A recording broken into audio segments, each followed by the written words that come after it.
Pse njerëzit I binden autoritetit edhe kur është gabim?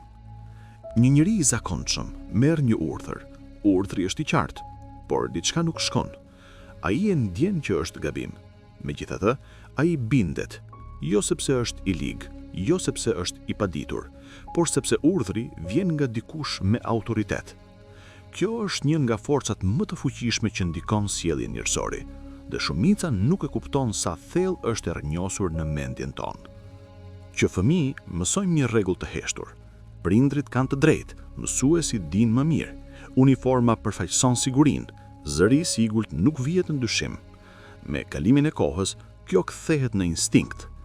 Truri ynë e lidh autoritetin me mbjetesën.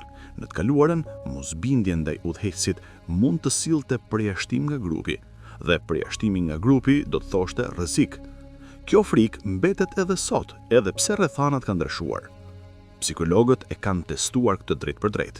Në eksperimente reale, njerëz të zakonshëm u vendosën përballë një zgjedhjeje të thjeshtë: të bindesh ose të ndalesh, të mendosh vetë ose të ndjekësh urdhrin. Rezultatet ishin tronditëse. Shumica zgjodhi bindjen, edhe kur e dinte që po bënte diçka të gabuar, sepse autoriteti nuk jep vetëm urdhra, ai jep leje morale. Kur një figurë autoriteti thot, vazhdo, përgjegjësia është vendoset. Vendimi nuk ndihet më personal, dhe kjo ndjesi është jashtëzakonisht çliruese për mendjen njerëzore. Kjo është arsyeja pse njerëz normal kanë bërë gjëra që jashtë këtij konteksti nuk do t'i bënin kurrë, jo nga urrëtia, por nga bindja, nga ideja se dikush tjetër përmban kontrollin. Historia është e plot me momente kur autoriteti u ndoq verbërisht, jo sepse të gjithë ishin të këqij, por sepse pak guxuan të pyesnin, pak guxuan të thonin jo. Autoriteti funksionon më fort kur vjen I qetër, I sigurt dhe pa emocione. Sa më normal të duket urdhri, aq më e lehtë është ta zbatosh, dhe sa më shumë njerëz rreth teje binden, aq më e vështirë bëhet të ndalesh.